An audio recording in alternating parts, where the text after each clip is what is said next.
네, 안녕하세요. 오늘은 정적 응축, 즉 static condensation에 대한 개념에 대해 정리를 해보도록 하겠습니다. 이 부분에 대해 정리하는 거는 한 2개에서 3개 정도로 정리를 하려고 하는데, 첫 번째 정리에서는 결론부터 정적 응축이 뭐냐, 정적 응축이 도대체 이 스태틱 컨덴세이션이란 이야기가 종종 동력학을 공부하거나 할 때 나오던데 이게 뭐냐에 대해 얘기를 하고, 두 번째는 실제 예시, 이 정적 응축의 예시를 통해서 그거를 완벽히 이해하는 것을 목표로 한번 정리를 해보도록 하겠습니다. 첫 번째, 그러면 정적 응축이 뭐냐라고 생각해 보면 이런 식으로 어떤 시스템이 있어요. 시스템이 있으면 우리가 어떤 응답, 동적인 응답, 지진 응답이든 뭐든 이런 응답을 구하기 위해서는 뭘 알아야 돼요? 우리가 자유도를 알아야 되는데, 이 시스템은 이런 식으로 자유도를 갖고 있다라고 생각해 보자고요.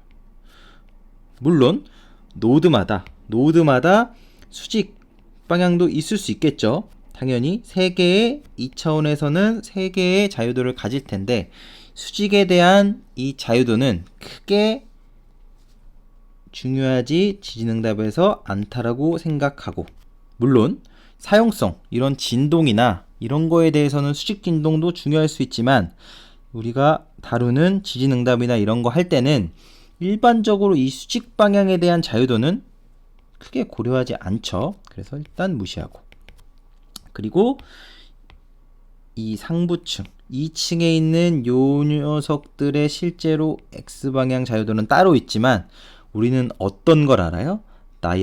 다이어프레임이라는 개념을 알죠.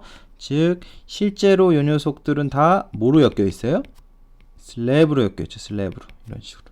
그래서 X 병진 방향으로는 똑같이 움직인다. 즉 다이아프레임이 성립하면 2개의 자유도로 이제 축소를 할 수가 있죠. 그래서 결국 남는 건 뭐예요? 일단 이 시스템에서 6개의 노드에 대해서 회전 자유도와 6개 플러스 2개의 병진 방향, 병진 자유도, 이렇게 좌우로 움직이는 병진 자유도가 2개인 시스템이 있다라는 거죠. 그런데 스태틱 컨덴세이션이란 게 뭐냐면, 결론부터 말씀드린다고 했죠. 스태틱 컨덴세이션은 다이나믹 포스가 어떤 동적인 힘이 작용하지 않거나 또는 다이나믹 매스가 작용하지 않는다. 즉 다이나믹 포스 하면 우리가 생각할 수 있는 게 뭐예요? 바로 관성력이죠. 관성력은 질량 곱하기 가속도인데, 이 자유도의 질량이 거의 작으면 당연히 이 다이나믹에 대한 영향은 어때요? 당연히 작겠죠. 그쵸? 그래서 어떻게 한다고요? 다이나믹 힘이 작용하지 않거나 어떤 자유도에 질량이 크지 않는 자유도는 어떻게 할 수 있다고요? 바로 소거할 수 있다. 자유도를. 이 여러 개, 즉 이 시스템에서 이 8개의 자유도가 있는데, 여기서 다이나믹 폴스가 작용하지 않거나 다이나믹 매스가 작용하지 않는 경우에는 어떻게 할 수 있다고요? 소거할 수 있다. 그쵸? 그래서 질량이 없는 자유도는 소거할 수 있다. 라는 거죠. 즉 보통 그게 뭐예요? 보통 그게 회전 자유도다라는 거죠. 즉 우리가 어떤 동력학에서 지진 해석을 할 때 실제 이 각각의 노드에서도 분명 회전하려고 하는 자유도는 존재할 수 있으나 실제 우리가 이런 지진이 오거나 했을 때 이런 응답에, 동적 응답에 대해서 중요한 거는 뭐예요? 어느 방향? 우리가 다이어프레임에서도 알듯이 이 방향. 그쵸? 이쪽 방향이 중요하지. 전체가 이제 한쪽으로 움직이는 이쪽 방향에 대한 응답이 중요하지. 각각의 노드에 대한 이 회전 자유도는 크게 동적인 응답을 유발하지 않는다. 즉 질량이 거의 없다라는 거죠. 그래서 어떻게 할 수 있다? 소거할 수 있다. 어떻게? 이렇게. 이 회전 자유도는 이렇게. 즉 소거할 수 있다. 그렇게 되면 이 8개의 자유도가 있다는 건 매트릭스로 구성되면 어떻게 된다는 얘기예요? 8 곱하기 8 매트릭스가 기본적으로 만들어진다는 거죠. 변이는 뭐 벡터가 8 곱하기 2 되고. 그런데 어떻게 돼요?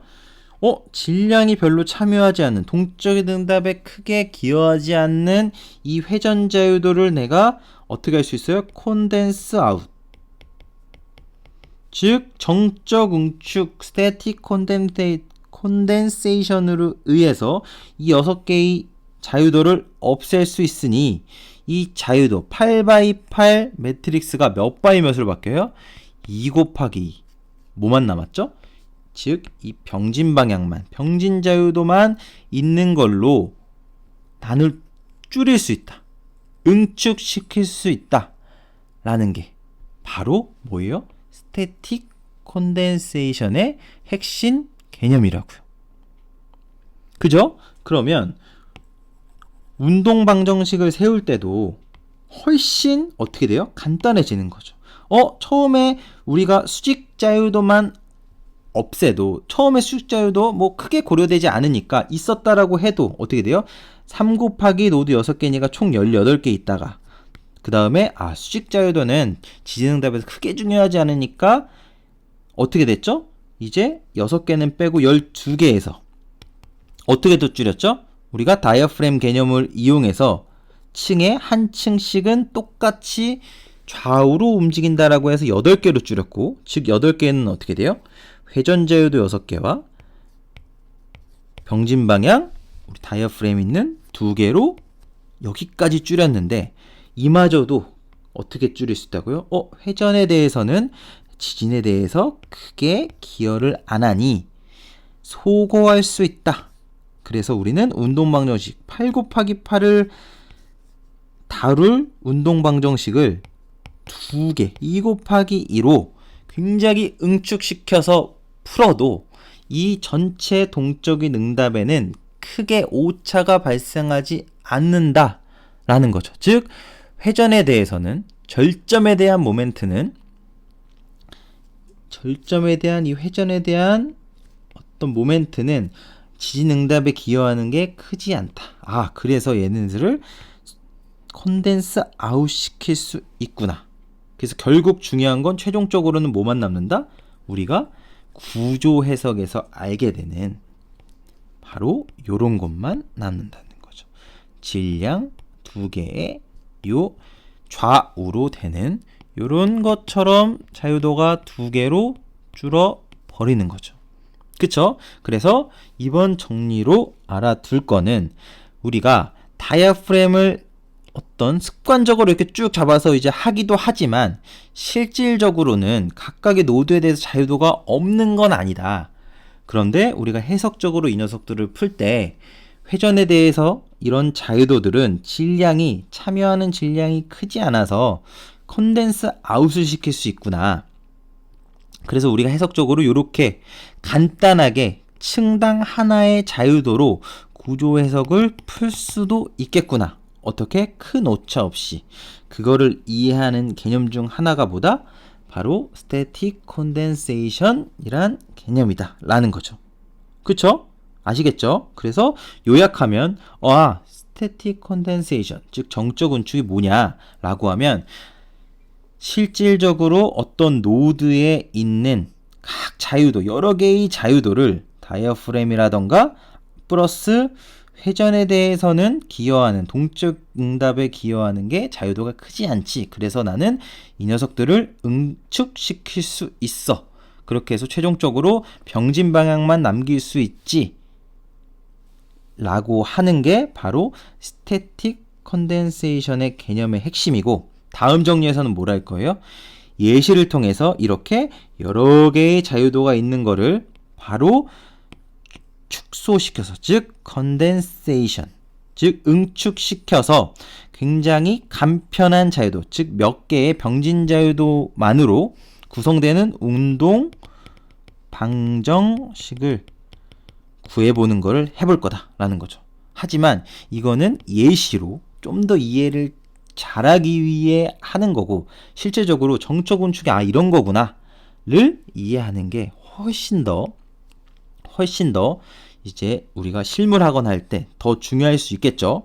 그죠? 이게 무작정 그냥 이렇게 해서 다이프램 잡으니까 그냥 이것만 고려해야 한다가 아니고, 원래는 자유도가 많았는데 어떻게 해서 이렇게 줄어들었을까까지 한번 고민해 보셨으면 좋겠고, 두 번째 정리해서 그 예시를 통해서 그 개념을 좀 더 견고히 해보도록 하겠습니다. 그럼 정적 운축에 대한 첫 번째 정리는 이것으로 마치도록 하겠습니다. 네, 감사합니다.